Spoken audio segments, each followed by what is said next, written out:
All right, ready? Ready. Lumos.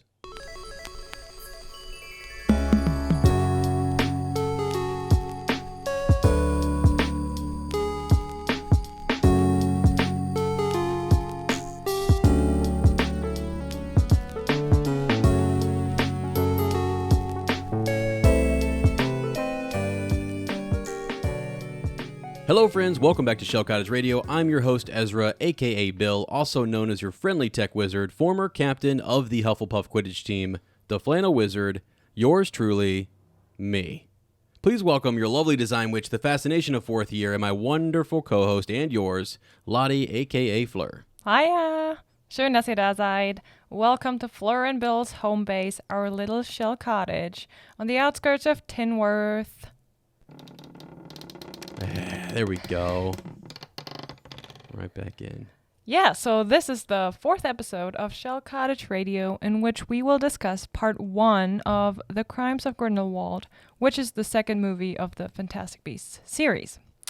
Before we get started, how are you, sweetie? You know, we haven't even worked out yet today, and I'm already sweating. Me too. I don't know why. I just thought about that. Isn't that crazy? Yeah. Like, prior to hitting record and us going live, I'm like, I'm fine, you know? And then we hit record, and instantly, my body is profusely sweating. I don't understand it. Me too, and you're the professional. Yeah, I don't know. I think it's just because I'm sitting across from, again, the fascination of fourth year. You know what I'm saying? It's kind of rough. I would say we open up a window, but, you know, the last time we did that, and we can do it again, it's like Motorcycle City. You know what I mean? True. When we open it up, for some reason, the Harley Davidsons come out, and they're just all blaring down the road. And that's all you can hear is just cars and motorcycles. And it'd be cool if it was like Hagrid's, you know, like motorbike. That'd be fine, right? But it's not, unfortunately. We should say that it is, though. I think we just kind of make that a thing. So if you guys hear that in the future, just know it's Hagrid flying by, right, on his motorbike.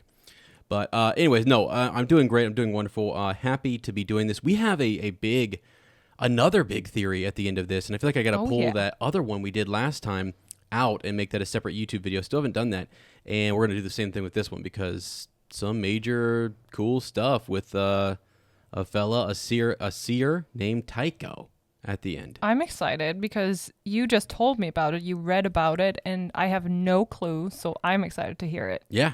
I hope it makes sense, and I hope it's a short one, but I mean, stick around for the end, and you guys can hear that. It'll be a lot of fun, I hope. So, sweetie, I'm doing great. How are you doing? I'm awesome. Is that how you say it? Does that sound like I say I'm awesome, like I'm really, really cool, or does it sound like I feel awesome? Well, now I can't hear it any other way than like I'm awesome. No, I just wanted to say that I'm great. Yeah. I just wanted to tell real quick before we start a little story about yesterday's walk. So we love to go on walks after we eat dinner, just because it makes you feel so much better after, you know, like after you had a lot to eat. And we do most of the time we stick to, you know, food that's on the healthier side, I would say.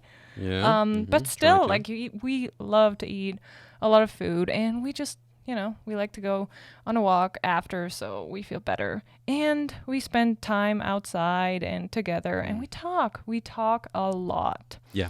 But yesterday I did not talk a lot, and let me tell you, it was great because Bill is the best storyteller in the whole world. And he started on this rant about Bob Lazar. I can't believe we're saying this out loud. Unexplainable sightings, technology around Area 51. I don't want to say the word aliens because people immediately think, oh, okay, this is all like, you got me hooked on this. And we were walking for an hour, right? Yeah. And I probably said like 10 words during that hour because I was hanging on your lips on every single word. That you were telling me about this, and that strange ranch, what is it called again? Skinwalker Ranch, baby. Skinwalker Ranch. So crazy stuff happening there. I couldn't believe it, and now I'm intrigued. What what do you say? I'm intrigued. Yeah, you're intrigued. You want to learn. You want to know more. I want to learn more about that because we all like it's so exciting and that guy Bob Lazar, he seems like a sane and intelligent person. And I started listening today to he was on Joe Rogan's podcast. And I listened to the episode, and the way, like, every question Rogan asks, like the way he answers it and the details he gives about his work life back then in his 20s there, and what they did and what they found, and it just sounds like I feel like you can't make that up. So it's super interesting. I love that you brought this up because there are some people out there going, who? What? Yeah, you know what I mean? No, I mean, like, Google him. I'm glad you brought it up because it's one of those things that I didn't want to have to bring it up. You know, it's one of those, like, don't tempt me, Frodo. You know what I mean? Like, you start talking about it, I'm just gonna like unwind and just unleash, and we'll spend an hour talking on it. But no, it was fun. Here's the thing. I think the point to that, and you said that actually after we were done walking, which was so kind of you. But I think when you're passionate about something, you want to tell a story. You want to get it hyped. You want to sell it to somebody else or whatever. And that's why I enjoy being a teacher. I enjoy talking through things. And now people are putting two and two together. They're saying, I hope he's not teaching kids about this in school. You know what I mean? Like this aliens and stuff, you know.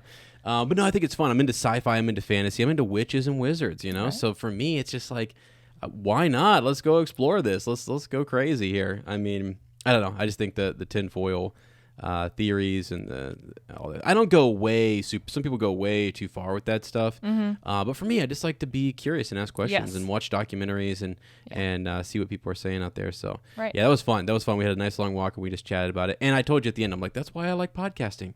I can just talk. Oh yeah, I know. You know? And ironically, and I've said this on other projects and in different places, I consider myself a good listener, but I don't know. I listen all the time, and I like to see. I think a part of being a podcaster is also listening to the person you're talking to. You know? Oh, definitely, yes. Yeah, and so I feel like I want to hear what you have to say, your thoughts about it, and then engage with you on it, and then kind of expand on your points or whatever, add to them if I can, or just say they're freaking awesome. You know? So anyway, thank you, sweetie. Though that's super nice. Yeah. So yeah, one more question. Why did you type in our doc that this is going to be the title of this episode, Hanging on Your Lips? It's not that. I hope somebody else laughed at that. That's not how you say it. It's hanging on your words, right? Well, guess what? I'm also sometimes. I know. I'm not going to deny that. That's so funny. But, okay, that's funny. See, I learned something. Now I'm sweating. That's the second time you said it in 2 days. So I was just like, because yesterday on the walk, you finished and you're just like, I was just hanging on your lips. And I was like, really? Because I don't know. Is that a German saying? I'm trying to think. It's cute. It might be. That's probably. We don't say that in German. Why did I say that? Well, because you're hanging on and then you're thinking of mouth, you're thinking of voice or every word or whatever. Every word, yeah. Yeah, which is really cool. That's really funny. There's a show I used to watch called True Blood. I can't believe I'm admitting to this, and I'm not recommending that anyone under the age of 18 go watch. This is an HBO show. It just had mature content. It was a fine show. It just had, it's vampires and stuff, right? So it gets a little, there's some blood and stuff and bad language or whatever. But in that show, there's a character who does exactly kind of what you did there, which is like, except for he's a native speaker and should know more of those like sayings or whatever. And he always mixes them up slightly. And my sister, her husband, Dan, often says that like she and I mix up those sayings, like things that are like classic. I'm trying to even think what they are. I don't even know, like old wives' tales or something, or just, I don't know, your classic, like it's raining cats and dogs, right? Or something. Okay. Yeah. But we mess it up sometimes. I don't know. So what is raining? Hold on here. We're going to do this. Cats and dogs. There's a word for it in English, and I should know what it is. It's a type of phrase. Someone's going to say something to me about it. An idiom. Oh, okay. Yeah. Yes. It's an idiom. So, yeah. When you mix those up, I think it's kind of funny. And in this show, he mixed them up all the time, and it was hilarious, absolutely hilarious. So anytime somebody does that, it's like super close, but you're off by one word, or you've slightly switched the idiom around, and it still is like, huh? You know the person's going for, but to hear them slightly mix it up is funny. Oh, so. yeah. Okay, please, if I do that in the future, and I definitely will. Oh yeah, that's okay. Please let me know, or like just give me a hint, or just laugh, because then I will know, and I want to learn. You know, and I don't even like. No, I knew that wouldn't feel make bad. You, but no, it's funny. That one is funny, and there's no. That's the thing too. I the spirit, our spirit here, at Shell Cottage, is that we don't know everything. We don't like. We just. I don't know. We like to hype stuff. We enjoy things. We enjoy talking and conversation and things. I've never, especially being a teacher, again, I have students who missay things all the time, right? They get questions wrong all the time. And you're the Ravenclaw. I think you're super intelligent, super smart. That is like a thing. But a big misconception that people think Ravenclaws know everything, right? I know. And it's anxiety inducing. Inducing. You're right. Yeah. Asking you for the right words. But it is like... Yeah. I just want to ask you guys, to all the Ravenclaws out there, do you sometimes feel like you should know everything and you feel bad because you don't? Like, most of the time, I think like I would be like Neville, stuck outside the common room because I couldn't solve all the riddles. And yeah. So I always thought about that. Yeah, no, I think it is kind of one of those, because it's the same thing with Hufflepuffs, where people are like, oh, just because you're a Hufflepuff, you like to eat food, or maybe you're not the hardest worker or something. Like Puffs, really, the play Puffs, if you haven't had a chance to see that, it exaggerates the Hufflepuff house. It's so good. I'm so glad you showed it to me, and it was one of the funniest things I've ever seen in my life. We will definitely do a rewatch. A rewatch. Yeah, you have to like stop on that right there. Yeah, of it, which would be cool. By the way. Some common idioms for you guys. Here we go. Every cloud has a silver lining. There you go. There's one. Good things come after bad things is what it means. Mm-hmm. So people might say that every cloud has a silver lining. What does that mean? So a cloud, right? Good things come after bad things. It's just, things are hidden in the cloud, sort of, right? Right. Let's see. Get a taste of your own medicine. Get treated the way you've been treating others. Let's see. Give someone the cold shoulder to ignore someone, right? So not literally, your shoulder's not actually cold. So it's just kind of funny. And I love when people accidentally or like intentionally distort those and mess them up, you know? Oh, it will happen, sweetie. I just think, to give someone, what's it mean to give someone the hot shoulder? I don't think that's like showing a little skin, isn't it? It's probably like showing a little shoulder on the show. Don't do that, sweetie. I'll do it. I know people want it, the hot shoulder. I'll just give it to them. Kidding. No. So anyway, just we don't get everything right, and I think it's fun just to kind of, learn from each other. Actually, in this episode, we had a lot of questions like, who is this? Who is this person? Who is that person? Just because I hadn't seen this film in a long time, so I'm really glad we did a rewatch of it. Me too. I'm enjoying the rewatches so much because I think I said it last episode. I'm the person who misses a lot of details when I watch a movie just once or the first time. And now all the dots are connecting. And I feel like I learned so much during the rewatches. Yeah, for sure. This is going to be a good one. So, awesome. Anyway, all right. Sweetie, I think it's time to move on to our quote quiz of the day. That was good. No, I was trying to think. I'm trying to get ready for the Potter Watch jingle. Get hyped. I get hyped. So we got to hype. Why aren't we hyping the quote quiz? Yeah. So today's quote, and I'm pretty confident that you know that one right away. Okay, give it to me.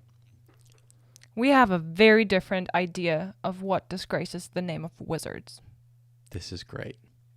This is, by the way, one of my favorite characters. I love Professor McGonagall. People are like, "Oh, you messed it up." No. She is my favorite character, but I would say Arthur Weasley. Your dad. Is also like my second favorite character. He is and then there's Ron. Awesome. He's awesome. So Arthur Weasley said that. That's a great moment. Does he? I wonder if he says that. I know he says that in the film. He actually says Malfoy at the end, but I thought, to not give it away right away, but you Right. you still knew it right away. Yeah. No, it's good. Yeah, it's good.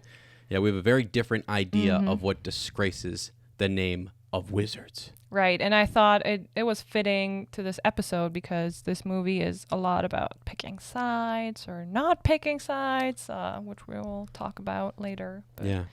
yeah, and he you have to give him credit. He knows who he is. He knows his core values. He fights for them. Right. He fights for his family. He's just an awesome man. Oh, yeah. Yeah. Yeah, I love him. Love that family. Yeah, so much. So, all right. All right, friends. Welcome to Potter Watch. That's pretty good. That was We got awesome. a little jingle in there. I wasn't expecting the jingle. It always kind of gets me when you weave that in there. I kind of like that one. That was good, actually. This sounded kind of Harry Potter. Yeah, I did. Yeah. Or Actually. Fantastic Beastish. Yeah, or just wizardy worldish, you know. Anyway, welcome to Potter Watch. So this is just our news segment where we kind of talk about a few things that are happening this week or in the upcoming month. And really the big news is Fantastic Beasts, right? So while we're doing the rewatch, Secrets of Dumbledore is out in different countries. It is going to be out for us in 2 days, technically, here in the States. So we're recording this on the 12th. You guys might get this in a day or two.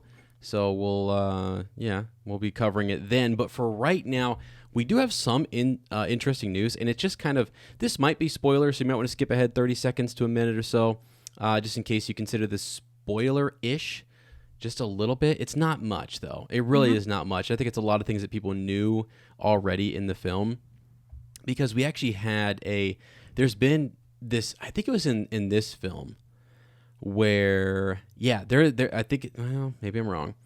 In the Crimes of Grindelwald, which we're watching right now, I think McGonagall's in it, isn't she? Yeah. For just a hot second. It looks it looked like it in the trailer. Right. And so it wasn't confirmed as to whether it was Professor McGonagall, like Minerva McGonagall, or a different McGonagall or something like that. It was very just like Professor McGonagall, you know, and she's there in the Crimes of Grindelwald. So, you mean this movie? Okay, sorry, yeah. Yeah, the one that we're currently covering, Yeah. the second movie. So I guess in the third one, maybe she has more of a role or something. Not sure. I don't really know. All I know is that it's been like a big gripe. People coming out, they're just like, you know, awesome movie. They really enjoyed it, but they're like, what is Professor McGonagall doing, you know, in this film? So I don't know if she's in it to a large degree or what the deal is. And like I said, that might be kind of spoilerish. They didn't go into any details. Is she in it for 2 seconds? Is she in it for longer? I have no idea. But she's already been there. We've already established it. So I thought this was kind of old news, really, that people were still griping about this, and it kind of came up as something that they were wondering her age. They thought she should be a small child during this time, and she's actually a young woman, and she's a professor at Hogwarts. So I kind of thought that was interesting. I don't know if they're going to correct that, or if that's ever going to come out and be a thing, but there's that. Now, this definitely, I don't know, again, this is not super spoiler to me because J.K. Rowling came out I think 2007, and said that Albus Dumbledore is gay, and that it's been out there for a long time, and we assumed that he had a relationship with Grindelwald. It's confirmed in this movie, I guess, and there's some dialogue, and the news on it is that they've censored it in China, and that certain places are censoring, and this goes down to like the studio allowing that to be censored. They basically said that it came down to governments, not them, but more so just like governments regulating the film, saying it couldn't be showed in their market unless they censored it. Wow. But they said the spirit of the message and what they're trying to convey there is still very obvious and very prevalent, you know? So from what I could tell, and again, this is a couple different sources, but they were just saying that that's one of the issues that you face. And I have no idea what all that is like, you know, being a studio, trying to pitch your film, trying to make some money off of your film, because you do want it to be successful, but you also don't want to kind of compromise the message or some of the themes and the things that are going into it because of a government or a culture or whatever it might be. You know, it's meant to be what it's meant to be, and it's a good thing, and it's very progressive for the film industry, which is awesome. So I don't know. I just thought that was interesting. I know people will be talking about it more probably as it actually comes out, but early on that was sort of the the deal over there, and it like a part of it is you want the cast and the crew to get their due. You want it to go to that market. It's a huge market, and you want to make some money on it, but not at the cost of sacrificing, like a wholesome message or No. right. So that's sort of an issue. It's just one of those things that they're dealing with, and I don't really know how they navigate that or what that's like or the negotiation for it or how much they push back or any of that kind of stuff. I have no idea. That's just some of the bigger kind of news when we searched today that was floating around on the internet, because it's been open in international markets and people have already seen it. So really though, there's not a lot of spoilers out. I mean, there are some people who have surprised full on spoilers. Like, you can search it. If you type in Fantastic Beasts spoilers, you can find it. I'm not going to do that because I don't want to do it. I think everything I said right there was already, some people might think that's like, how dare Ezra do that? But I don't know. I mean, those are the only things we had really, and so I thought I'd give that to you guys. The other non-spoiler reviews that are coming out is they're mixed. That's all I'm going to say is they're mixed. And I don't really want to give anybody anything more than that, because go watch it for yourself. Yeah. I sometimes get tired of like, and I don't even know why I do it to myself, right? I go look up a review of a film that I really want to watch, and then somebody jades my opinion of it before I ever go see it. It's like reviews aren't what they used to be. Like, I want to know, is it appropriate for kids? Is it something that you should take your family to? Is there something that I should be ready for or whatever? But this is more, I don't know, almost like it's either going to deter people from seeing the film. And I would rather people just go see it and then read those reviews afterwards and then critique it, Right. So it's tough. When you read them beforehand, it's really tough. And when they get access to it beforehand, too, it's hard because you want to search those things. You want to be involved in it, especially if you're a content creator like we are. We want to, like, look this stuff up and see what's going on and read some of the early reviews. But then I'm just like, why? Why did I do that? And I know you haven't done that. You have not done that, really. No, not really. Yeah, which is good. I mean, this movie had mixed critiques as well. Yeah, it did. And I remember, the Crimes of Grindelwald. remember the first time I saw that in the theaters, I was confused. I walked out and I was confused about everything that was going on. Yeah. Even though I was a Potter, or I am a Potterhead. Yeah. Still weren't sure. Yeah. Now doing all this research on what's happening helps me immensely to understand the plot and follow the plot. So now I enjoy the movie a lot more. Yeah, I think it's one of those things like where they try, and this will kind of transition us into our main part. Okay, so we're gonna drift out of the Potter Watch and we're gonna drift over to the main part of the episode, because for me, this episode was, oh my gosh, this is good music, by the way. I just wanted to mention I love the music in the beginning. It's good. Let it play. I get goosebumps. Yeah. There's like a seriousness out the gate with this film when it starts, and it should. And I think it started perfectly. Yes. Yeah, you jump right into the action. Yep. Yeah. Well, it's because you left off with this Grindelwald character, and you're like, who is this person? Right. And what's gonna happen? They've Newt helps capture him. Everything's sort of whatever. It was said they were mocking one another earlier in the main meeting about, like, you couldn't hold Grindelwald, and then now Madame Pickery has him, the president, and she has to hold him, and then he's going to escape. So, yeah, the stakes are really high. We know he does get out. We knew that he has his fight with Dumbledore, so we're just like, how does he do this? How does he get away? Yeah. And, yeah, the start of this is really, really intense. So, but, yeah, I guess let's dive into it here. What do you think? So we got at the start. Well, actually, would you like me to start off with a summary? Give us a quick summary. What's the movie about? Yeah, so at the end of the first film, the powerful dark wizard Grindelwald was captured by Makuza with the help of Newt Scamander, but making good on his threat, Grindelwald escapes custody and has set about gathering followers, most unsuspecting of his true agenda to raise pure-blood wizards up to rule over all non-magic beings. So, then in an effort to contradict Grindelwald's plans, Albus Dumbledore enlists the former student Newt Scamander, who agrees to help, unaware of the dangers that lie ahead. Lines are drawn as love and loyalty are tested, even among the truest friends and family, in an increasingly divided wizarding world. Mm-hmm. So there we go. And actually, we stopped this, just so you guys know, part 1, we got all the way up to the part where Tina is rescued by Yusuf, or she's captured by Yusuf Kama and rescued by Newt. And they're just sort of dealing with all of that and what happened to him. He's passed out and all that good stuff. So that's where we stop part 1, just so you guys are aware, right? Yeah.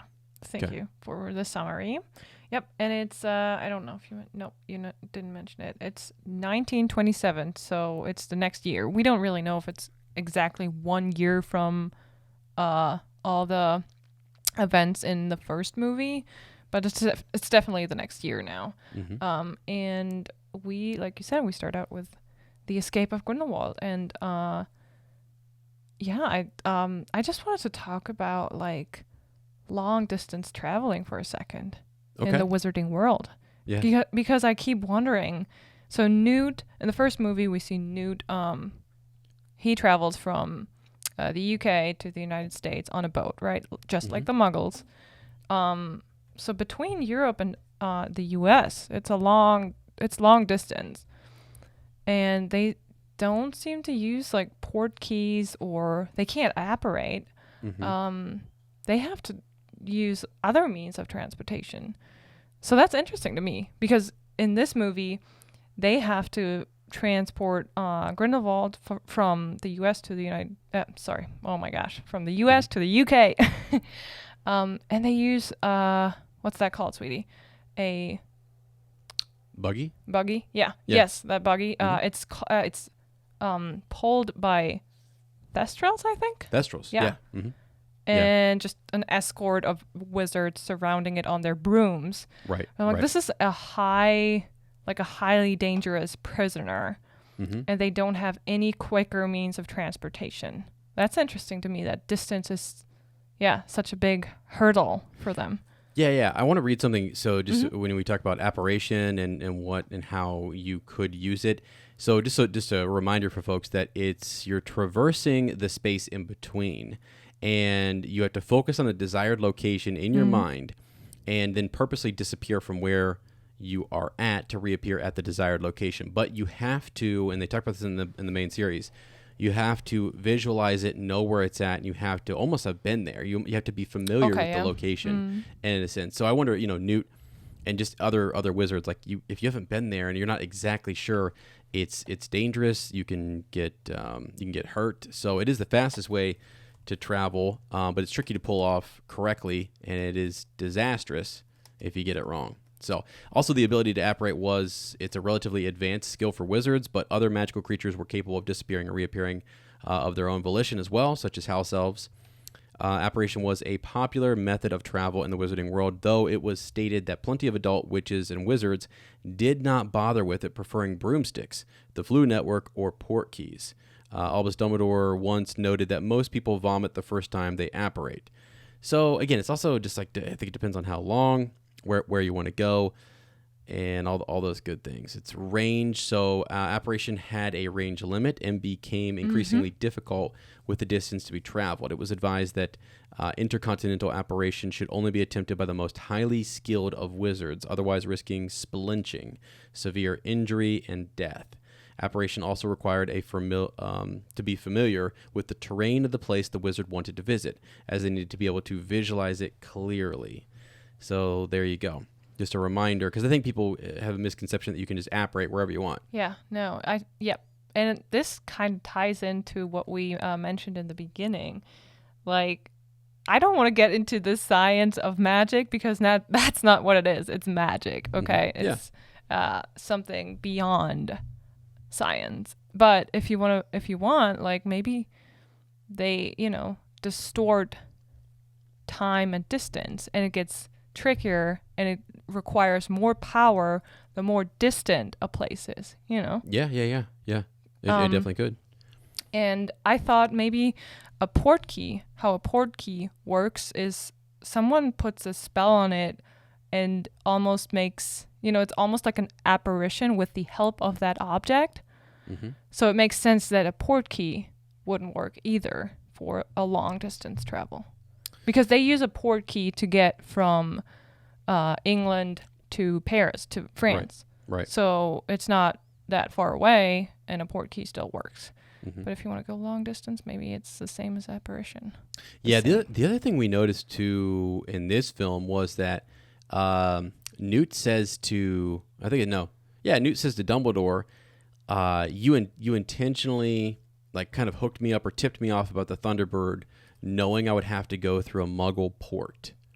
Like for some reason he would have to go because he's also carrying his case of creatures and stuff. It's said in the film. I don't really exactly know, but he said you knew I would have to go through a Muggle port, and it's a line in the film that I was like, wow, okay. So that's interesting. It was almost like they were trying to tie up a little bit of a loophole maybe and say there was a reason why he had to go through a Muggle port, and I missed it if there was a better explanation out there. But okay. I think, you can't apparate. It's right. a long flight with a magical buggy and thestrals and stuff like that. So yeah, cold and you'd be out in the elements. I mean, you could use magic, I'm sure, to probably do various things like that. But also, I'd have to imagine, like, as the Muggles' technology increases too, you are going to magic and spells are being learned. Like Dumbledore learns a lot of different things, and uses dragon's blood for different stuff, and acquires like potions are found, things are discovered, spells and whatever. So maybe there's more. Maybe it's a bit better later on around the Harry Potter series, and probably we're still more primitive. Yep, probably. Yeah. You're right. Okay, so we talked about this because they're trying to get Grindelwald from the U.S. to the U.K. in that buggy, and we learn, well, Grindelwald is not Grindelwald because he swapped places with Abernathy. Yeah. So, a fight breaks out in the buggy, and what I thought was interesting, he has that beast, and his name is Antonio. I don't even know what kind of beast it is. Yeah. And I thought it was interesting because there was a clear, like, contrast to Newt, because Grindelwald uses Antonio and then he's like, doesn't care about him, just gets rid of him. I don't know, he throws him out the window or something. And he clearly does not care about beasts. And I think that's a good contrast, and, something we don't know. It might, Okay, yeah. So Newt is, he's taking care of Fantastic Beast, and then Grindelwald is not, right? And it might, as you say, backfire on him in the very end, right? And actually, in this episode, it kind of does anyway, right? With the Nifflers, it's one of those things where it's like he underestimates them, and he's looking for more powerful things. And you brought up Antonio, and I thought this was an interesting creature. This is a baby chupacabra, and it is, which is wild. So this is Antonio the Chupacabra, and I did not know it was a Chupacabra, to be honest with you. That was kind of an interesting thing to me. It just looks like a weird creature, and this is sort of what they're calling a Chupacabra. How do you spell it? With a C? Chupacabra.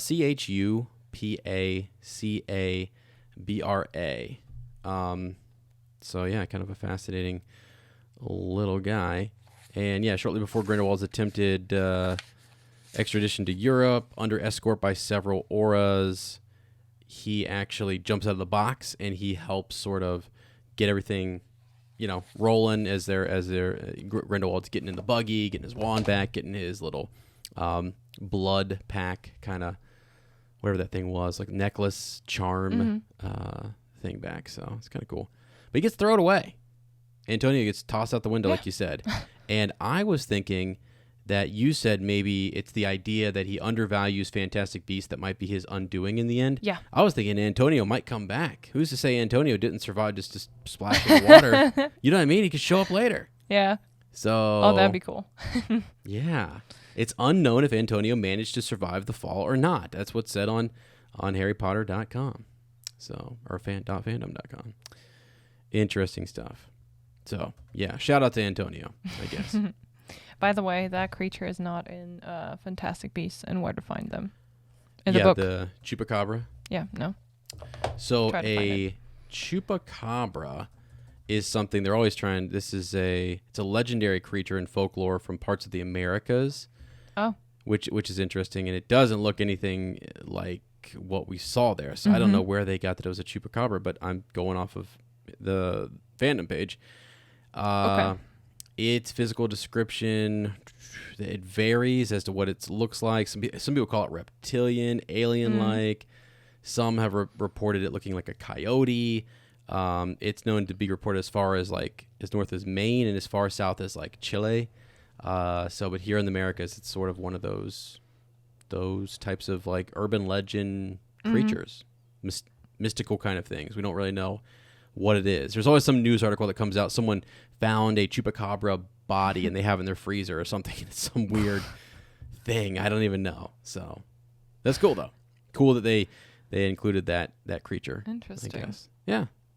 So, all right. Moving on here. Yeah. So what do we got next? We are back in London. And we get to see Newt in the Ministry of Magic and Pickett. Mm-hmm. And we meet Lita Lestrange for the first time. And learn that she is engaged to his brother. And meet his brother for the first time, too. And I'm blanking on his name right now. Theseus, yeah. Yeah.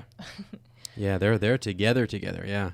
Right? Yeah, and I'm just thinking, like, poor Newt. They want him to fight. So the ministry, they want him to fight in the war against Grindelwald and join his brother on investigations and all that kind of stuff. But Newt just wants to go and study his creatures. All he wants is just permission to go abroad again and, study his fantastic beasts. Right. I feel bad. Poor guy. For him. Yeah. Yeah. And really, it seemed like he was almost duped by Dumbledore. He talks about this later, but into going there because he's playing on this idea that Newt will do the right thing. That's why he goes to the Americas. But yeah, he wants to do the right thing, and these guys are trying to. They're also pulling at his heartstrings a little bit, aren't they? I love this though. I love when he says, "I don't do sides." Mm-hmm. Yeah. Yeah. But he's he just, how does he phrase it? I forget.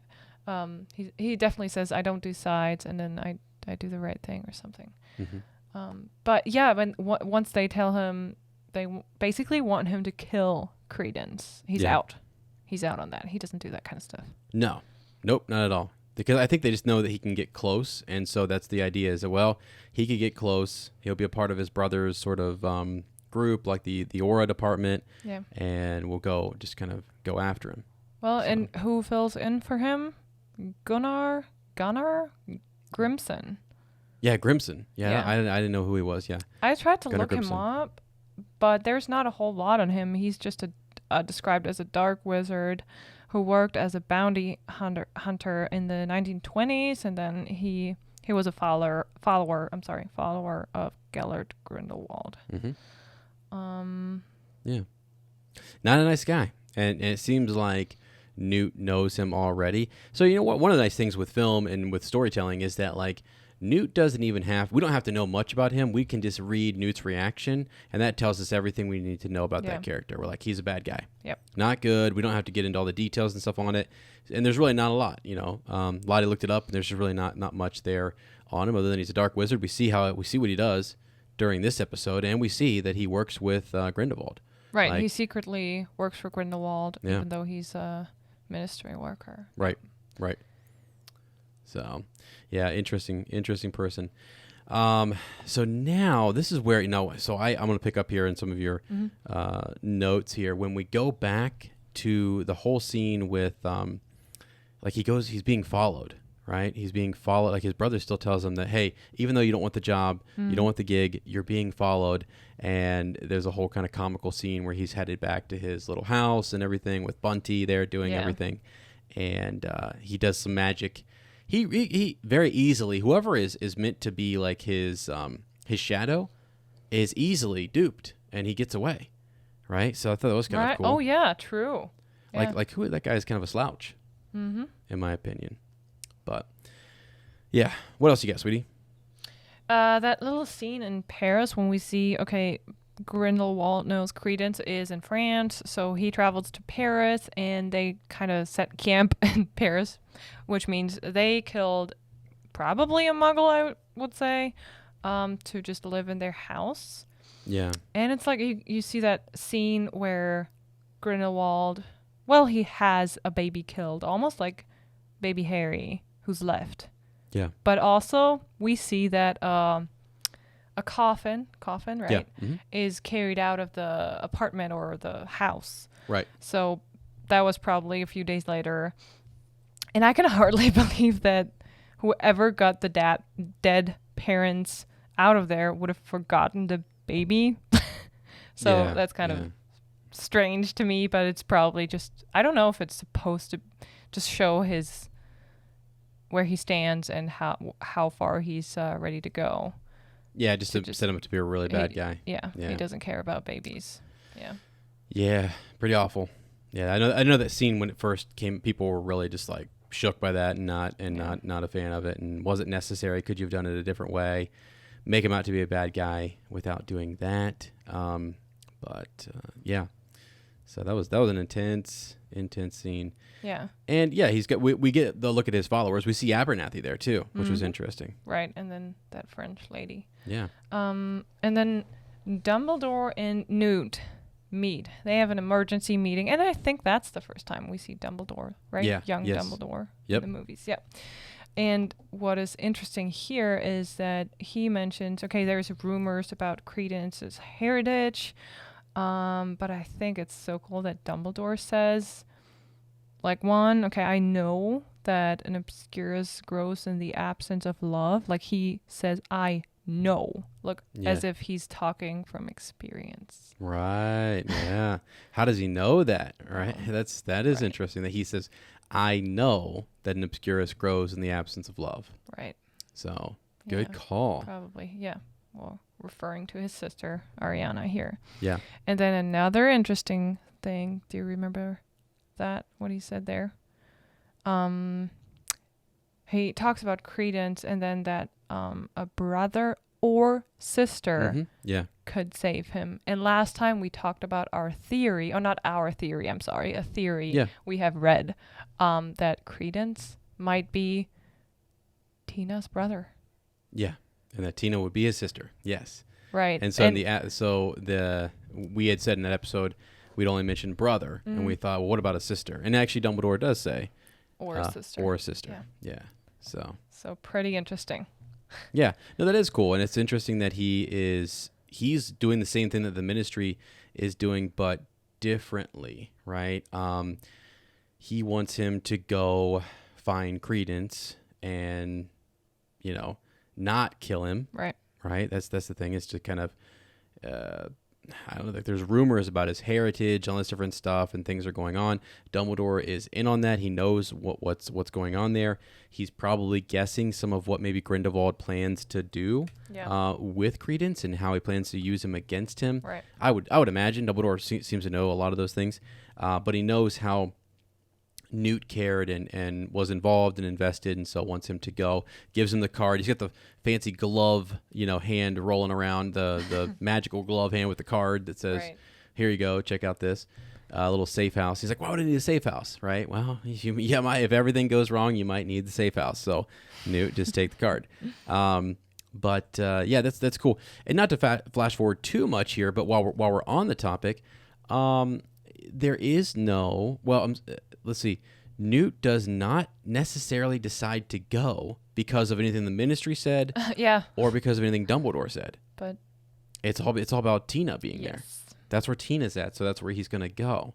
Not that he didn't care, but why don't you go? Is what he says to Dumbledore. Why doesn't somebody else go? Why is it going to be me? Yeah. And he's also finding out his value and what he's worth and what he has to do. He said he doesn't pick sides, right? But he will. I think he does pick the side of the Fantastic Beasts, those innocents that are being hurt and exterminated, if you will, by wizards and by people. So he does pick their side. He does try to do what's right, and he doesn't seek power. Dumbledore says he doesn't seek power. So I feel like if Credence is the target of some plot or whatever, he would be willing to try to stop that for sure, if it's possible. And then when he finds out that Tina is like in love with someone else, it's like, okay.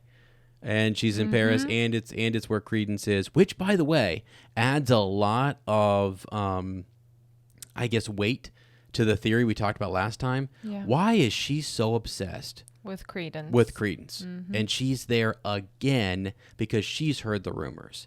Right. There's more going on. It's like, why couldn't you let that go? That's a whole world away from you right now.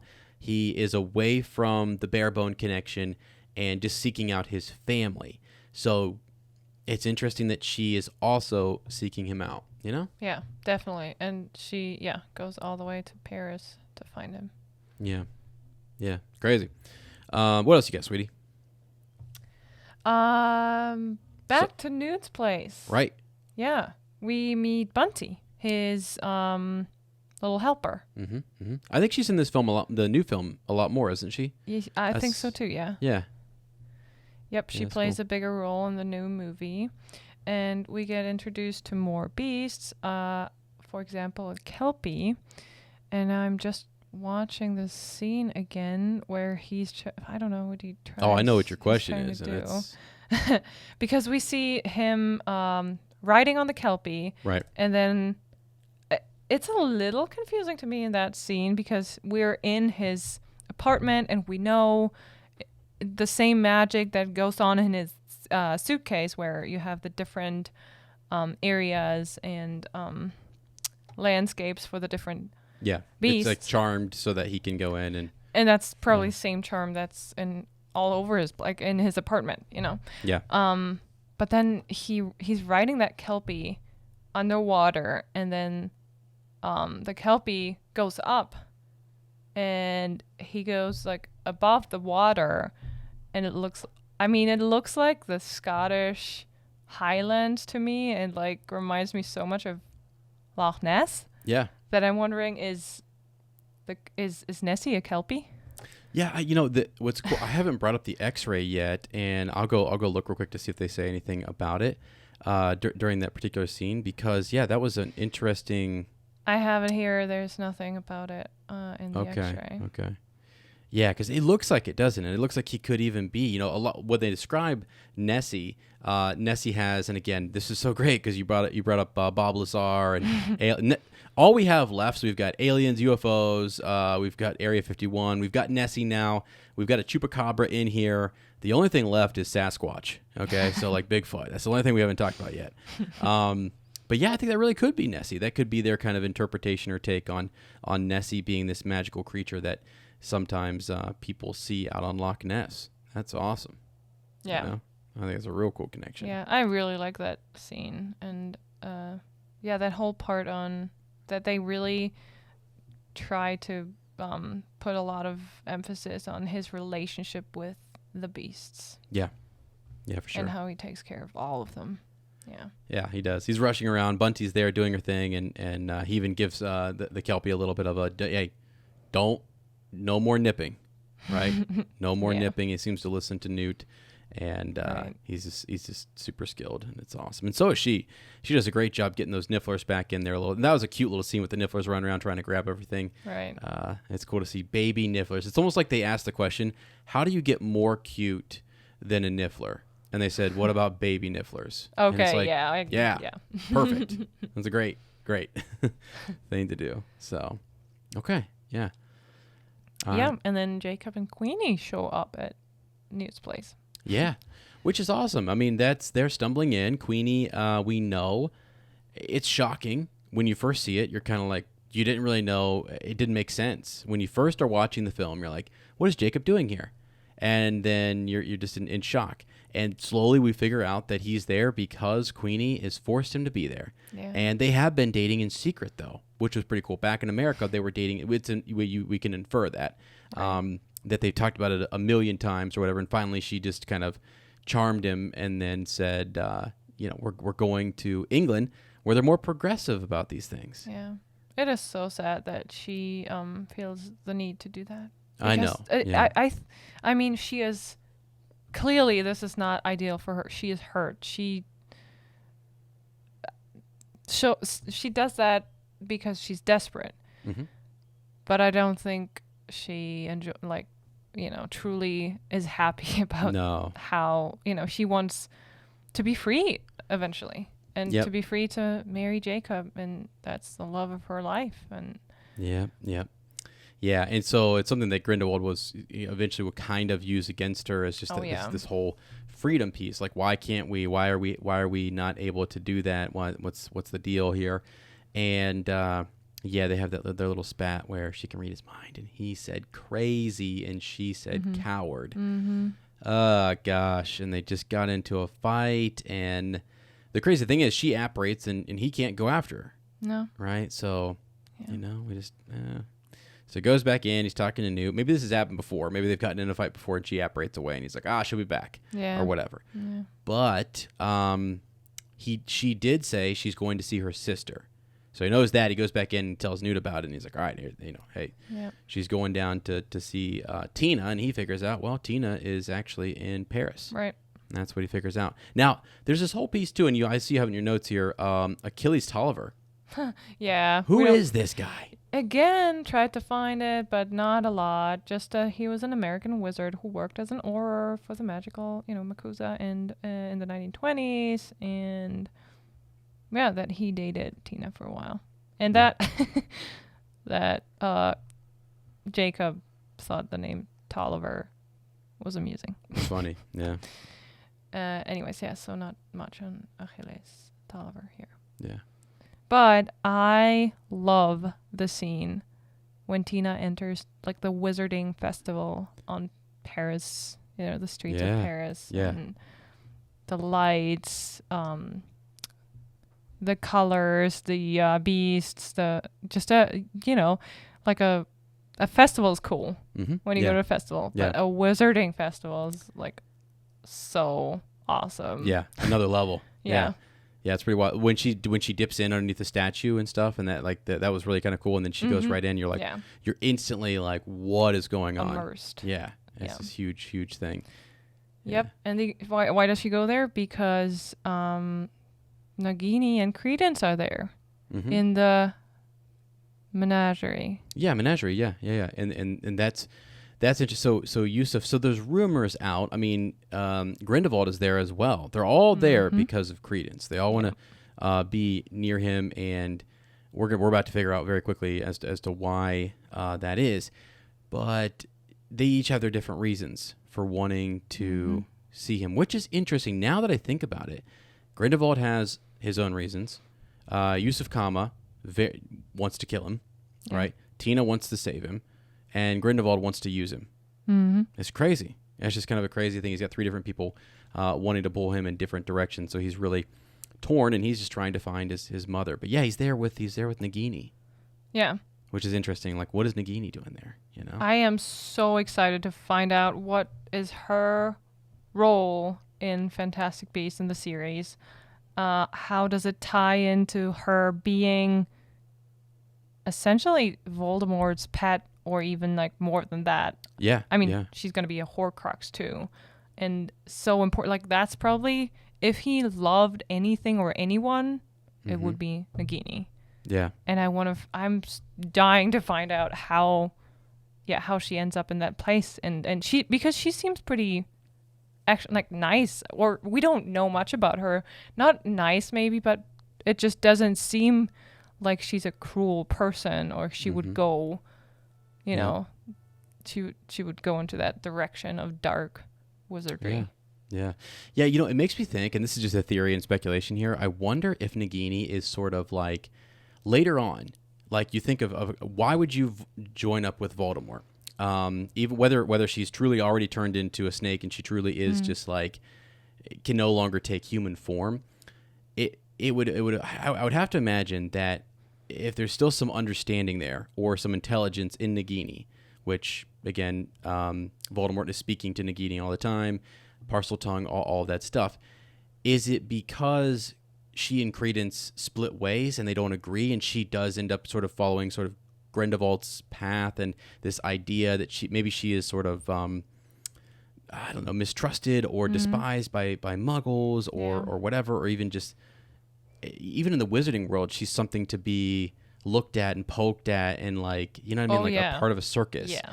And that's sort of a bad thing. So if someone like Grindelwald could elevate her and see value in her or whatever, that would be interesting. Or it's one of those things where maybe something happens in all of this that Credence is mistreated by muggles or something, or was the muggle maybe he was mistreated by muggles with the bare bones, and then she sort of develops, hears those stories, has her own stories of mistreatment, and then decides to go down that path. Because right now she's sort of sweet with, not sweet, but I don't know, like really there's not just normal person, and seems to care about Credence. So you wonder what the connection is. Yeah. You know? Yep. Can't wait. Yeah. Anyway. Okay, what do you get next there, sweetie? Something interesting for me was when we see Grindelwald kind of smoking that pipe. On the skull of the pipe, it says, it's a German like text, and it says "für das größere Wohl," which means, it translates to the greater good, for the greater good. So that was kind of cool, like really cool for me, and I'm guessing like for the rest of the German audience in the world. Yeah. It was a cool little thing. And he is, I'm trying to remember, is he from Switzerland? Is that where he was born?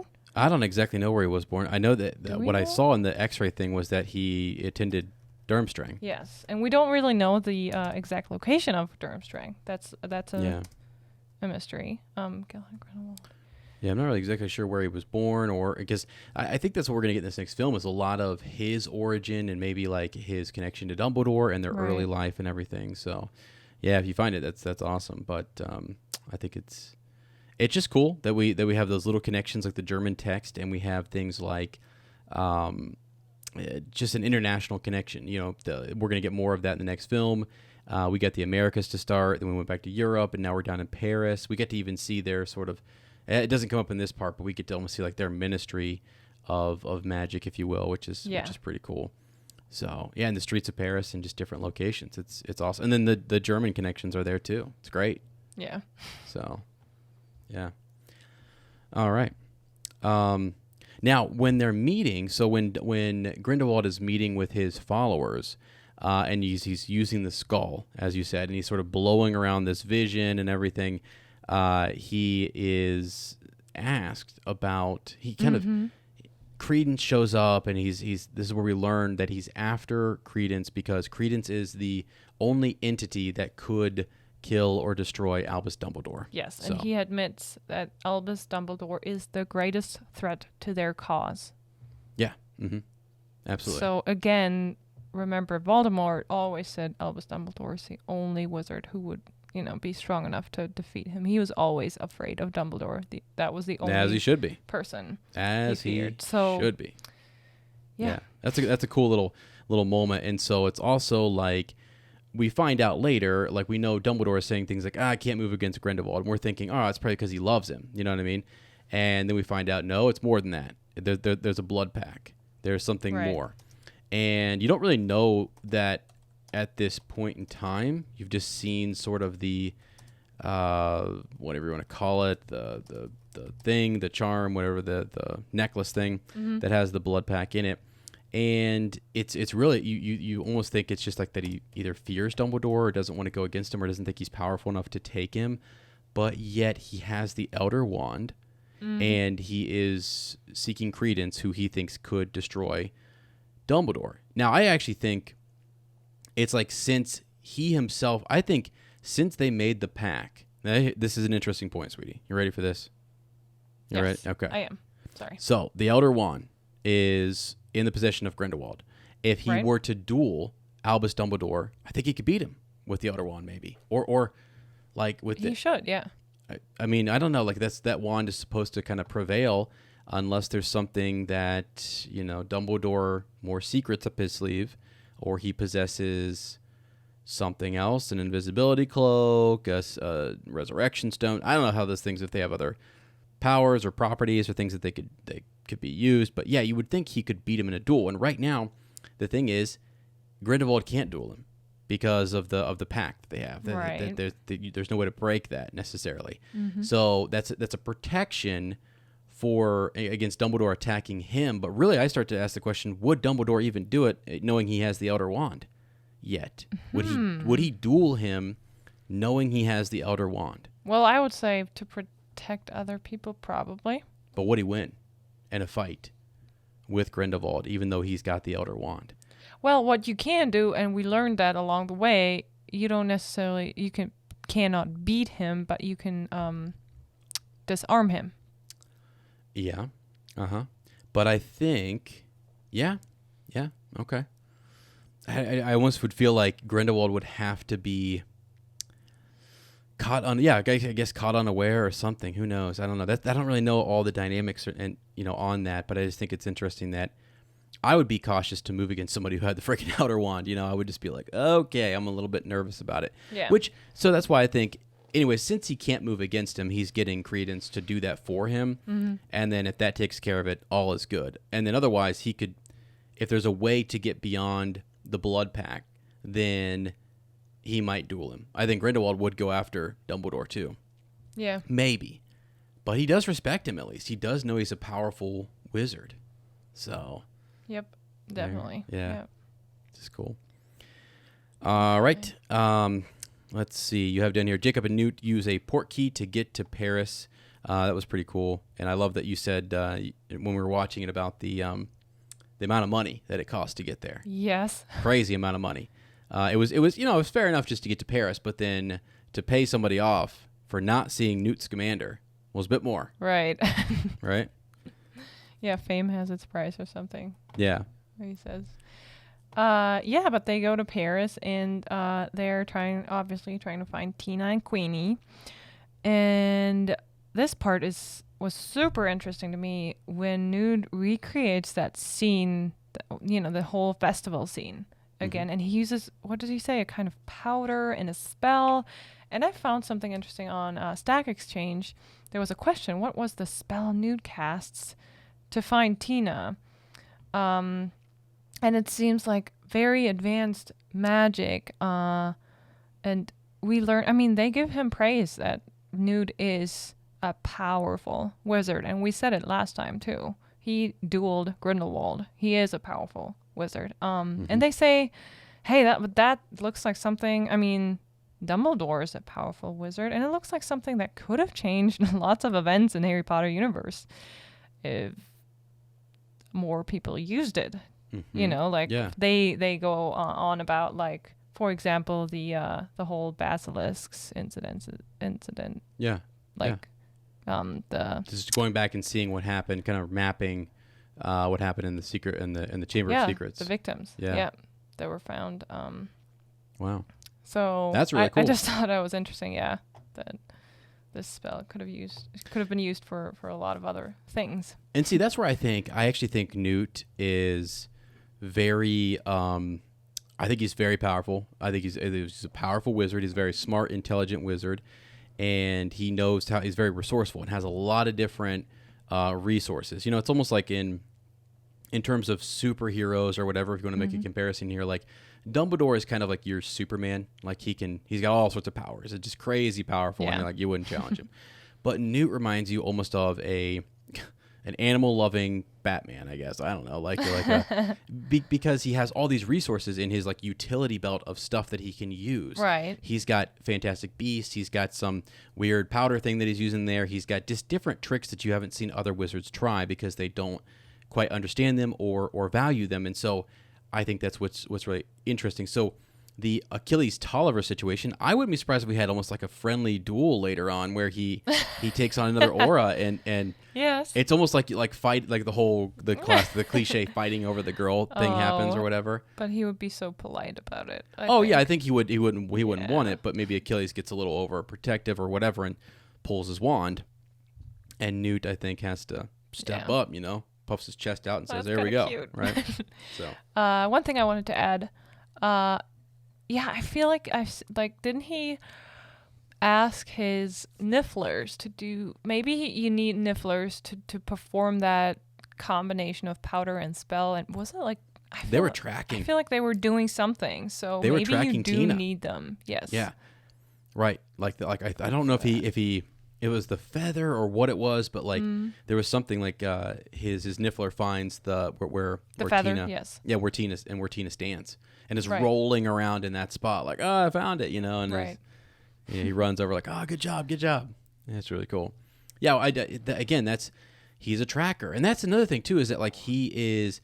You think of like tracking animals throughout like Fantastic Beasts and having that ability and everything. It's just really cool. He's more than. I don't know, he's really earthy, and he's really just he's just good. He's just all around a good guy, good character, and it's just a cool scene that he uses there, magic and stuff. So Right. Yeah. Okay. Queenie popping into the French ministry. Yeah, that's so cool. That's one of my favorite things, and I said it before about the Fantastic Beasts series, is that we get to see a lot more of the wizarding world than just England and Scotland, but we get to see Paris, like, for example, the French Ministry of Magic. Mm-hmm. Yeah. And, and the lady speaks French to her. Queenie's like, yeah. What? That's kind of how I was in Germany. I was like, huh?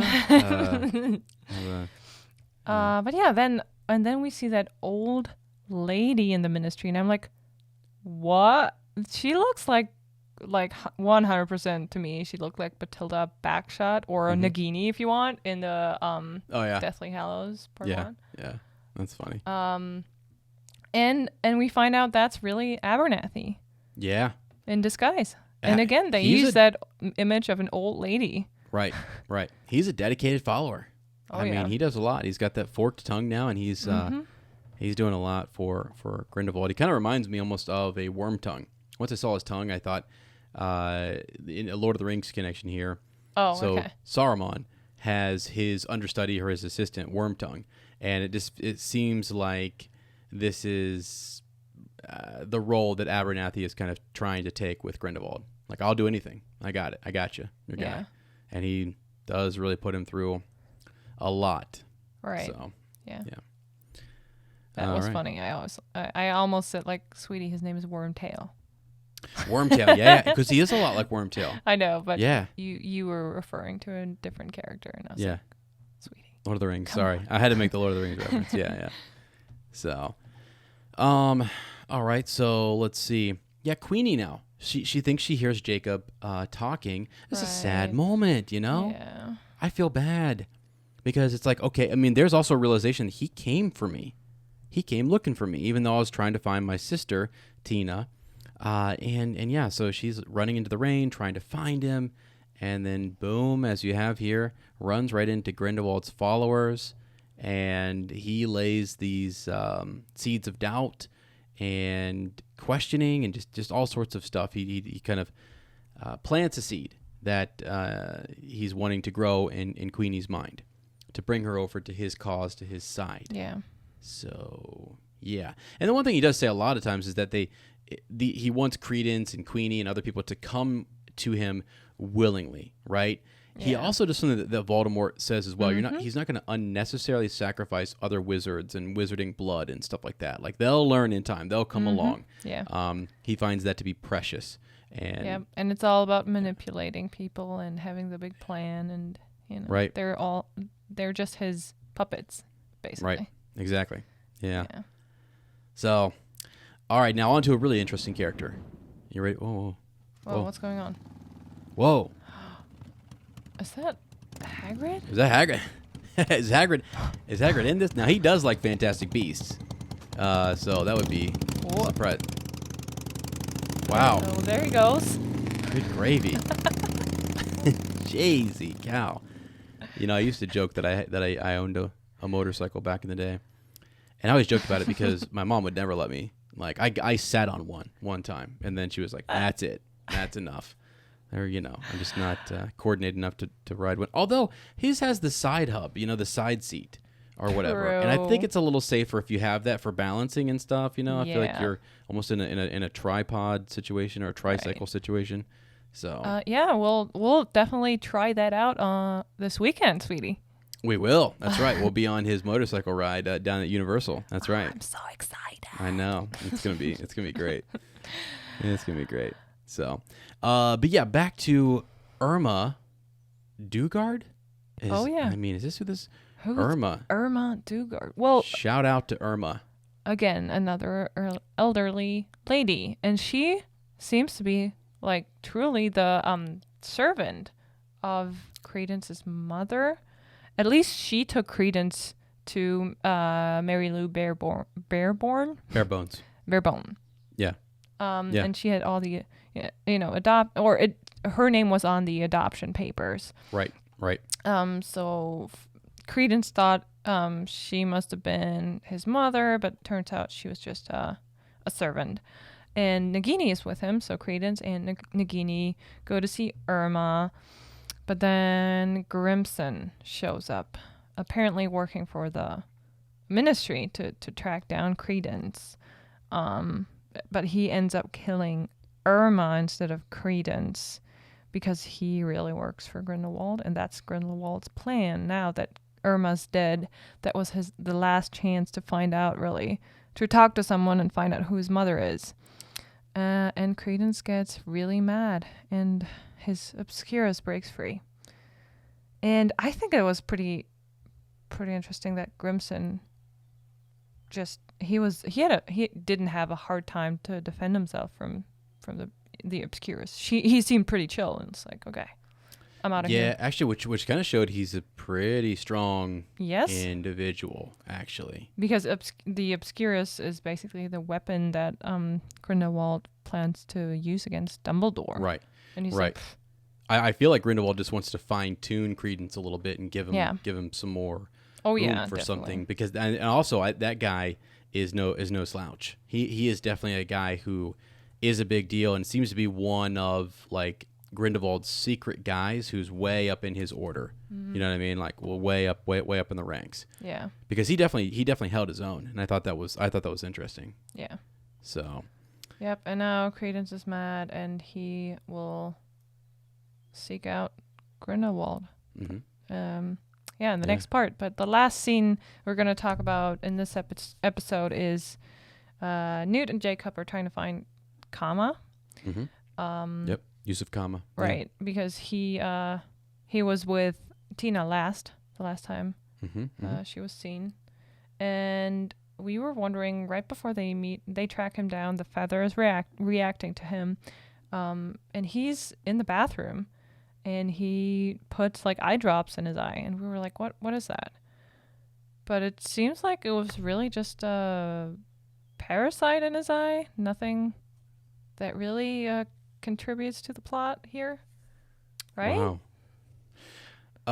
Yeah, wow. So, can I just, sorry to switch gears here. Be careful on the harrypotter.fandom.com website, friends. Why? It does say at least some content in this article is derived from information featured in the Fantastic Beasts Secrets of Dumbledore. So I just went to Credence Barebones' page, his just normal page, right? Oh no! Thinking I'd only have information up to they're a certain. They're not spoiler free. Oh, they're not spoiler free at all. What did you read? I just read the absolute end of the movie spoiler. I am shocked. No way! I cannot believe I just because I misread. Well, maybe not exactly, but there's definitely something going on. There's a big deal here. Like I'm actually great. I'm actually very glad this is happening. I'm shocked because I'm right getting now. my honest reaction to something I just read, like I'm sweating again because I am so shook by what I'm reading here. Wow, it makes me reconsider the theory we're going to do at the end of this at the end of this episode. I was talking about the prophecies of Tycho Dodonus, and we were going to get to that at the end, but we'll switch gears here. Anyways, that's you see it. If you check out the YouTube, you'll see my reaction to me basically just reading one of the biggest spoilers for Secrets of Dumbledore. That was unintentional. Very unintentional. I did not expect to do that. So fair warning to everybody out there. Again, we're only 2 days away, and it's been released internationally. The problem is, and they do mark it as spoiler, I just didn't, there's a lot of ads on the page, and you think, that's just an ad. See it, yeah. It's just an ad. And you just roll right past it very quickly because it's a box, and you don't notice it, but you got to look for those things, and that's on me. So not on them, that's on me. But because I was doing some searching and definitely just read a huge spoiler. Let me just say this, it's got me grinning. And it's got me nodding my head going, all right, let's go. So then I'll give you that. It's got me pumped up, which is cool. So now I'm even more excited for the movie. And I want to go right now and see it. Yeah, and I'm not going to give any hints at all because I am blown away. But do you feel bad now that you know No, that? I do not. I'm wondering how it all works out. I have no idea. It's almost like you read the last sentence in the book, and you're like, like if you were reading the main series and you read like 19 years later or something about that, you'd be like, how, what, we flashed, you know what I mean? Like you have to be kind of careful and there's no context to it. You have no idea how we got to that point or if it's what the whole deal is, but it's pretty cool. Yeah. I'll just say that. All right. Sorry, sweetie. That just happened live on the show, and I just figured we would record it. No, I mean, I'm glad I did not read it, because I want that suspense. Yeah. All right. So, yeah, what else do we have there? What were we were finishing up they rescue Tina. Right, and we were wondering about the eye drops that puts in his eye, and why do they show that? Is it just a parasite, really? Yeah, or? I can't remember what Newt says. It's coming up. I think he does talk about the parasite because they eventually pull it out in part 2, and they talk about it. I think he got it down in those sewers, and I don't think he realized he had it, and that was something, I don't know if Newt caught on to it or knew he had it or what the deal was, but I think that's sort of implied, or we're supposed to infer that, I think. So, yeah, it's one of those things like that it was eventually going to take him. Like it was eventually going to cause some issues. So he's got that parasite. And they helped him, and that's why he helped them at the end? No, it's just the right thing to do. Just to help him. He just collapsed. He collapses, and they take him with him to the secret, yeah, makes sense. Secret house. So that's what happens. Yeah, so he, they're trapped with Tina, because Kama is a bad guy, right? Mm-hmm. Yep. Kind of. Well, his hands are tied. He's gonna die, or they're gonna die, and he's right. I'm not gonna die. And then he collapses because of that parasite. Yeah. And that gives them the chance to escape. Okay, makes sense now. Mm-hmm. Yeah, and that's exactly where we left off, or we're gonna leave off today. That's awesome. That is awesome. Okay, I do want to I'll go ahead and do it real quick, even though I don't know if it, and I feel like a fraud now, even doing this theory, but one that I thought of. So Tycho, just let us know what's in the prophecy, because you gotta explain how that was mentioned in the movie. Was the predictions of Tycho Dodonus is mentioned, right? Right. Yeah, and so it says they're asking one another, have you heard of the Tycho Dodonus prophecy? And it's a book that's published sometime before 1927. And it's believed by the wizarding world that it pertains to Credence Barebone. And this, because again, he got world fame because he almost destroyed New York. And now he's running around the streets of Paris, right? So everyone knows about this character. And the lore out there is that he is possibly the subject of one of Tycho Dodonus's prophecies. Yeah. That's what this whole movie is about. A son cruelly banished, despair of the daughter, return, great avenger with wings from the water. And people have talked a lot about, with the wings from the water, they've talked about, maybe they've talked about him being his connection to a phoenix and things like that. And just like, who is Credence Barebone? Yeah. Who is Credence Barebone? Like, is he a Dumbledore? Is he a Goldstein? Is he a Lestrange, right? Is he Corvus Lestrange? Those are all the questions that everyone's asking. We've got different people coming with different motives. So you've got the whole Tina plot. She's coming to rescue him or to save him. You've got Yusuf Kama thinking that this is Corvus's son and that he's going to kill him because he swore an unbreakable vow to kill him. You find out that it's not actually Corvus's son, and Lita accidentally let her brother drown just because she swapped babies and didn't realize that. And so then there's this whole piece. We had this whole theory that he is possibly Tina's brother, and that maybe Tina and Queenie don't quite look alike. Tina's mother looks a lot like Queenie. The Goldstein connection, and just maybe Tina was adopted as well and was coming over with Corvus. There's a bunch of theories out there about that connection, and there's the salamander that's above.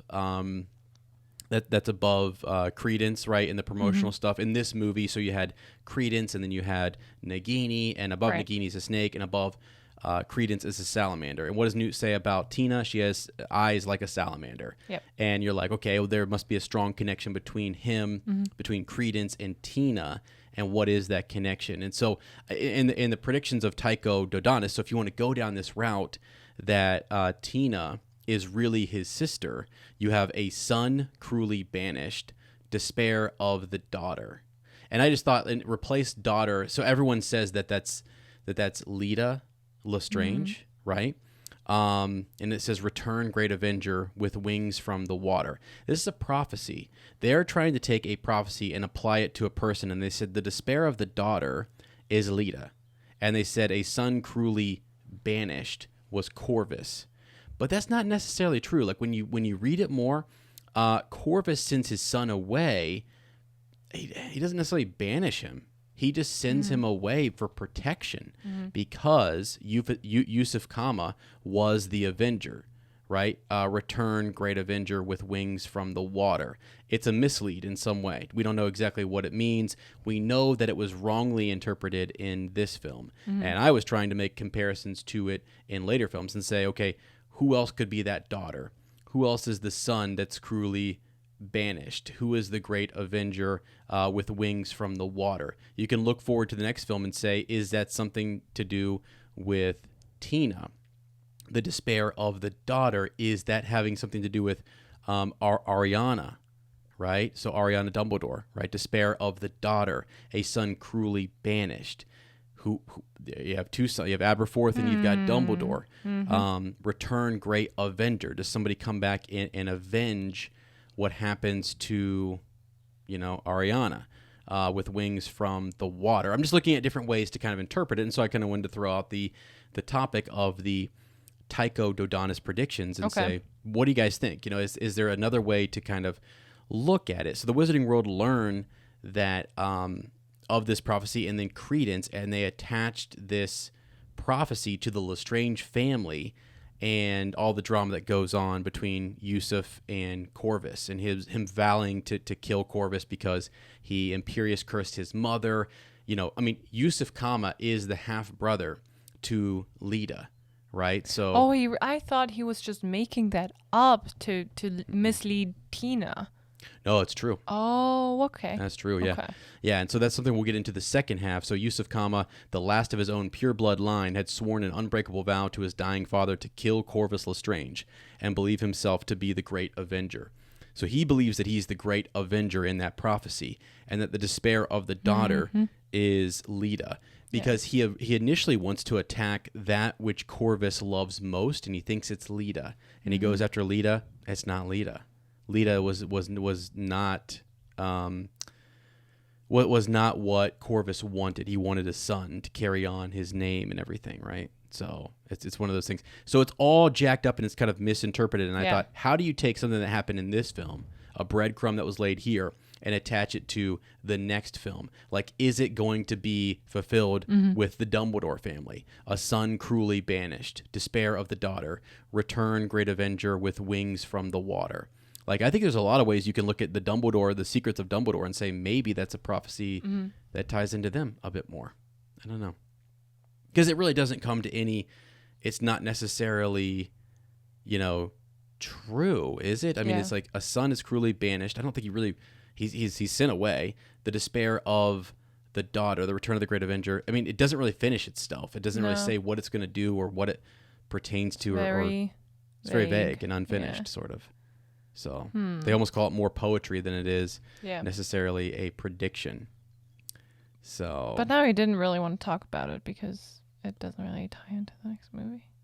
No, I don't know exactly. I don't really. It actually might. I just don't really know. So my whole thought was that you could swap out the different people in that and say, who is the son? Who is there a son? Is there another son that was cruelly banished, and a despair of another daughter that we haven't yet come across? And is there a return of another great Avenger from with wings from the water? And wings from the water. Yeah, because that doesn't.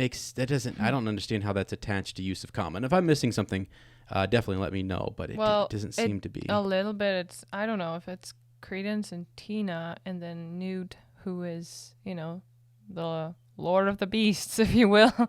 Maybe he has a creature with wings of the water. Who knows?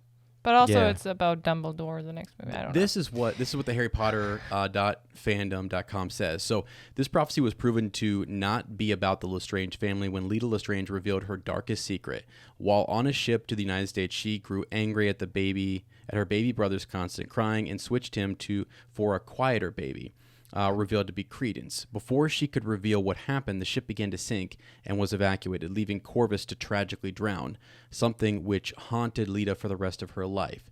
So, it could be about them, but there's no follow-up on this. He thinks he's going to come back and avenge his mother in some way and fulfill this unbreakable vow that he made to his father, and it's unfulfillable. Okay. He can't do it. Because so you think it might be more connected to the Dumbledore? I think okay. it's they've misinterpreted like who to associate it to, if that makes sense. Yeah. So I don't know. You guys can leave us a comment. Send us your thoughts about it. I just think the predictions of Tycho Dodonus is interesting. I just want Newt to be important. So.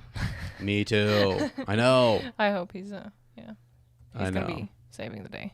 Me too. I think he will. Alrighty. That's it on our rewatch. Of part 1 of the Crimes of Grindelwald, and I want to give you the advice of the day. Let's go, sweetie. And I am trying, I don't know if you guys picked up on that or not, but I'm kind of trying to connect it to the quote that I used for the day. So that was, we have a very different idea of what disgraces the name of wizards, and it's about picking sides or knowing your values. And the advice of the day is a little bit like Newt, don't be a little bit like Newt and don't pick sides too quickly, and definitely not based on greed, for money, for fame, for power. Right.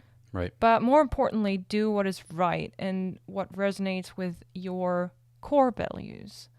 It's almost like what you always say about work.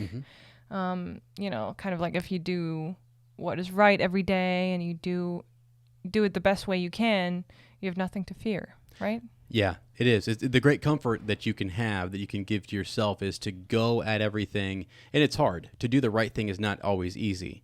It's really not. But it's just like when you don't want to tell on someone, or you're worried about, if your best friend does something wrong, you're like, what do I do? Do I keep this a secret? But it's hurting other people or whatever. We tell kids all the time, say it. Say what's right. Speaking up. Like Neville gets that point in book 1 for standing up to his friends. One of the hardest things that you can do is to tell your loved one or someone else, like, what's up. Tell them what's going on, because it's hard and you love them, you care for them. And sometimes we want to gloss over it and overlook it or whatever, but you got to do what's right. And you got to do the right thing every day. And if you do the wrong thing, pick back up. Don't just keep doing the wrong thing. You're allowed to recognize and realize and say, okay, it's time to change. Once the self-recognition comes in and you say, all right, I messed up there. The best thing you can do is apologize, forgive yourself, and move on. That's all you can do. Yeah. No one is perfect. No one does everything perfectly. But striving to is, I think, a great thing. And striving to do the right thing every day, and to go to approach the day with that attitude, and just to do the best that you can, is where it's at. And you have so much less fear and anxiety when you do that, because that you did the right thing. You may even be facing a group of people that are kind of mad at you because you outed somebody, or you did something, or you had to whatever, but it's right, and they know it's right too, and it may take time for people to realize that, but if you just keep doing the right thing every day, over time people just realize that's who you are, that's the life you walk, that's what you're about. And I think that's a good thing. So just kind of have to remember, it's not just that one moment that we're judged for or whatever. It's a whole lifetime that we're looking at, Yeah. So it almost connects to the Dumbledore saying, it's our choices, Harry, that show what we truly are, far more than our abilities. So it's the choices. You get to choose every day who you want to be, and the choices you want to make. Yeah. And even the Malfoys, I don't know, we don't really learn much about Lucius Malfoy, but Draco. Yeah. Yep. He becomes a better person along the way. And he was a Death Eater at one point. Yep. He was ready to, not really ready, but he was supposed to kill Dumbledore. Yeah. So he was in a crazy position. And that's the thing, some people are in really difficult situations, and it's hard Yeah. to make the right decision. And sometimes sometimes it's easy to do the right thing. It like just because of what the circumstance or whatever it might be. And for other people, it might be more difficult because of the pressures they're facing. And we don't know. That's the thing. We got to be more considerate about where everyone's coming from, because we don't know exactly what their struggles are, what they're trying to accomplish, or what they're dealing with. And so that's why I always say we got to have more grace for one another. We have to have more compassion and be just more considerate overall and stuff. So that doesn't mean we have to justify people's actions, but at least try to understand them. Understand and also help them if you can. If there's a way to help them see what they did was wrong, or to help them get out of that or move on in a positive way, that's what we want to do. So, yeah. Let's go. Let's go, sweetie. Let's go. I love the advice of the day. It's a great kind of way to end the show. Friends, this was fun. So you guys get to see my if you looked at the YouTube video version, it will be up. Go check that out. I'll try to pull out the theory from last week, and then even this week's just discussion, so you guys can leave comments on the Tycho stuff and the Credence Goldstein thought and theory. Leave us a comment there. And just get ready if you want to watch again with us. We're going to be Lottie's going to tell you guys here in a second where we're going to be this weekend, but we'll be coming back with part 2 soon, and I can't wait. This is fun. Doing the rewatch has just been a lot of fun. So, friends, with that is all for this week. Thanks for tuning in to Shell Cottage Radio 94.7 COZY.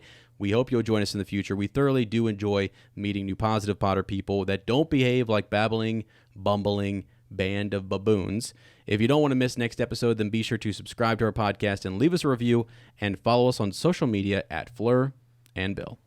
Right. Next time, we will be recording part 2 of the Crimes of Grindelwald from Orlando, Florida, because we're going to Universal on Thursday. Yay! So if you want to see pictures and videos of our trip, make sure to follow us, like you said, on Instagram, like Bill. Oh, yeah, like Bill said, on Instagram at Fleur and Bill. Just one word, Fleur and Bill. That's it for this week. Thanks for joining Fleur and Bill in their cozy shell cottage. We know it's not much, but it's home.